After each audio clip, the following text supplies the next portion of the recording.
It's great to see you all on this Zoom. I just want to begin my comments with a thanks, with a very sincere thank you. At the end of April, Lake Okeechobee saw what I would say is probably the most toxic measured algal bloom in the Pahokee Marina, 860 parts per billion.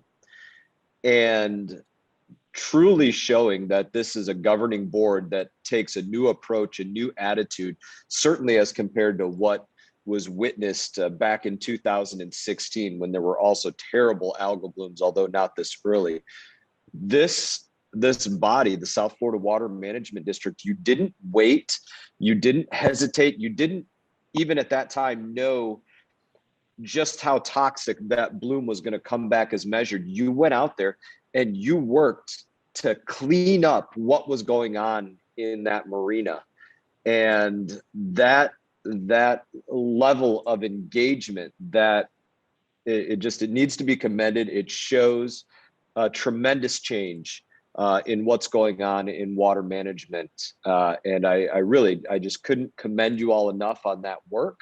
My follow on to that is really a couple of parts.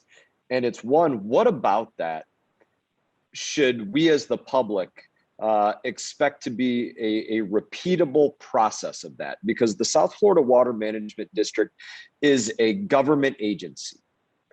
And so in showing that response to the Pahokee Marina, in testing, in cleanup, in other things, we know that as we speak right now, there's a bloom on the lake that measures somewhere between 300 and 500 miles around.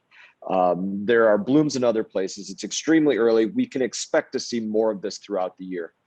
What is the repeatable process that we will see across the lake that you have now put in place? So thank you, Congressman. And he asked the most relevant questions of the day.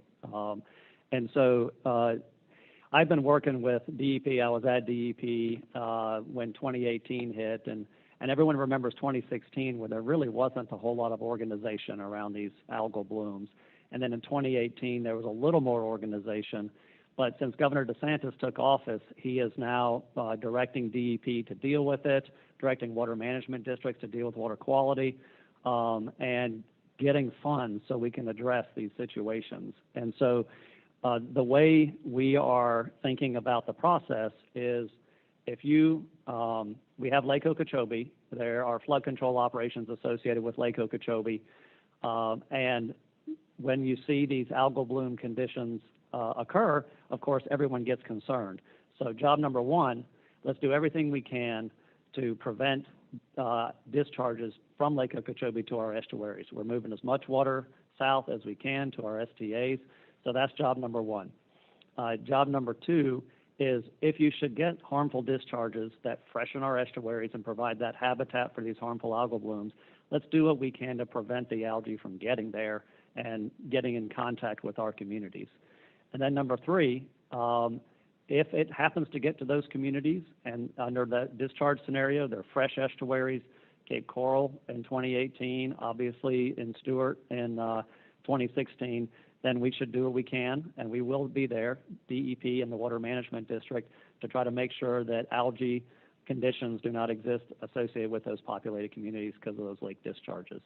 So it is a visual, let's prevent algae from getting there and deal with it if it does show up there. So that's what our plan is this summer and our process.